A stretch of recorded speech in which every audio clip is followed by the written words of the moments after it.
Hello, kindergarten. This is your episode of STEM. Isn't that a beautiful background? Believe it or not, that is the bark of a rainbow tree. And here is your newest and your last adventure in STEM, presented and starring your indomitable investigator, Kume Kales. Ta-da! That was a big break. Goodness, we're going to break for summer soon. And our case, as you can see, is revolving on our table here. And out of our case is going to come a scroll. And on the scroll is going to say the case of what if. What if what? Oh, look at that man. He's flying and his wings are falling apart. What if we could really fly? I wonder. Inspired by this book called What If? The story is by Regina J. Williams. The illustrations are by Doug Keith. I know it's time for bed, Mom, but what if my teddy bear could fly so I could ride him to the nearest rainbow and then sit a while to play? And what if? Now, you can make your own rainbow if you like. If you get a prism and you shine light through it just in the right place, you can make a rainbow looking just like this, and then you have a rainbow of your own. What if dogs really did grow on dogwood trees? I could pick a puppy from a branch and name her Millie. And what if a dogwood tree? Yes, there you are. There is a dogwood tree. Believe it or not, that pretty tree with all those blooms on it was actually called a dagwood tree before 1548. The reason why it was called a dagwood is because it was made for it. The stems were used for making daggers, arrows, and skewers like you use on a barbecue. You see those large, fragrant, that means smelly, flowers appear between late March and mid-May and often last as long as 3 or 4 weeks. You can see a lot of them at the Atlanta Dogwood Festival, which has been there since 1936. What if butterflies could sing? And one flew in my window every night to sing me a lullaby. Oh my goodness, look how long that butterfly's tongue is. Look there, can you see the butterfly's tongue? That's on here, drinking the nectar from that pine. Well, although butterflies use their long tongues to stick into flowers to suck nectar, they actually use their feet to taste. Isn't that interesting?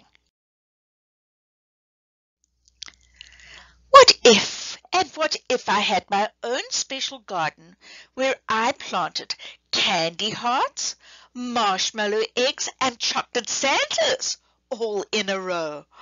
That would be very nice. I'd enjoy that. But did you know that candy actually comes from sugar that comes from sugarcane, which grows just like that? And that marshmallows, although they're a candy that is made from eggs and sugar, there's actually a marshmallow plant, which is a herb that grows naturally in Europe, North Africa, and Western Asia. It's been used for years to make a folk remedy to treat digestive, respiratory, and skin conditions. Now, chocolate comes from here. You see this man cutting down little pods of chocolate beans, and the chocolate bean comes from the cacao seed, and they're called cacao beans. What if clouds suddenly became the creatures they look like and put on a show in the sky just for me and my friends? Did you know that clouds have names? If you have one that looks like it's been brushed in the sky with a brush, that's called a cirrus cloud. If it's just like plain cloud and it looks like a blanket almost, that's called a stratus. But the big puffy ones are called cumulus clouds. And what if flowers tasted like lollipops and they grew really big all around my bed? Well, did you know that in fact you can eat some flowers, not all of them? You'll have to look at this chart that I have here. These are flowers that are used sometimes for medical use or otherwise. You can eat some of them. The one that I know of that you eat quite a lot is this one down at the bottom here, the nasturtium. That you can find on a plate if you go to a fancy restaurant. And what if people everywhere would dance and sing and be happy, and there was only sunshine and love, so that all the scary monsters would go away forever? You know, scary monsters only come when you are very sad, and sometimes people in cold climates where the sun does not shine for days, like at the North Pole and the South Pole, some people can get very sad because the sun's not there. But if you go outside, like these people who are exercising outside, that will cheer you up. So the next time you feel sad, go and have a walk outside or go to the beach. That'll make you feel happy. And what if all the trees would suddenly shrink until they were the size of flowers? And I could pick a bouquet just for you, Mom. Look at that little boy picking those trees. They do look small. Did you know that trees can grow that small? These are called bonsai trees, and they're specially grown like this. They're miniature trees, and you can see some fine examples of these at the Heathcote Gardens in Fort Pierce. If you'd ever want to go and see some, ask your mom. And what if a shooting star would fly into my pocket and bring magic to my heart forever? Well, I know that I told you this year that shooting stars are really meteors. And we learned this year that everyone has probably been hit by one. And if you took a magnet and used it in your gutter, you could probably pick one up. They're only as big as a grain of salt, but they have metal in them, and that's why they would stick to a magnet. Remember? And what if it snowed silver and gold snowflakes that sparkled like diamonds and tasted like peppermint ice cream?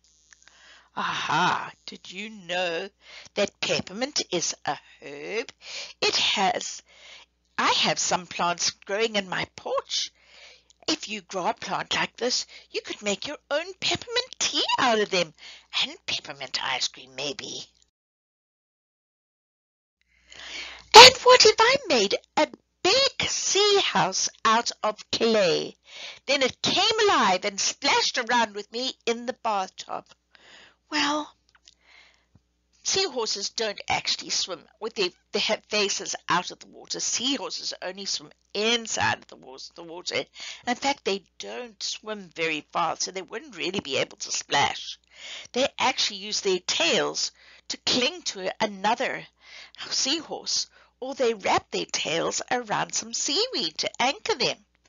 The male seahorse carries about 50 eggs in a pouch in his stomach until they hatch, and then releases fully formed miniature seahorses into the water. He can release as many as 5 to 1,500 young that are born at the same time.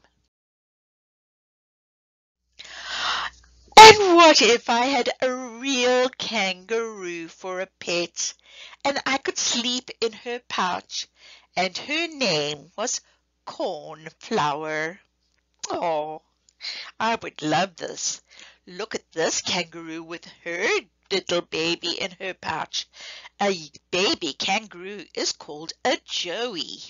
He's no bigger than your thumb when he is born. That joey looks like he's almost getting too big for Mummy's pouch, doesn't he? His legs are sticking out too.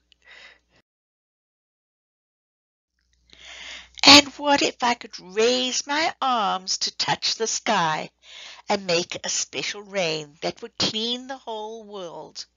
And Mom, what if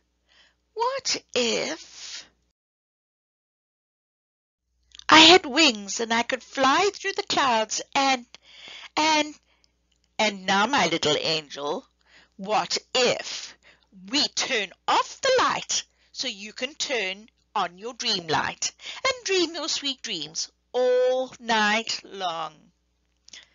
Well, Mom, guess what? There's a story about Icarus.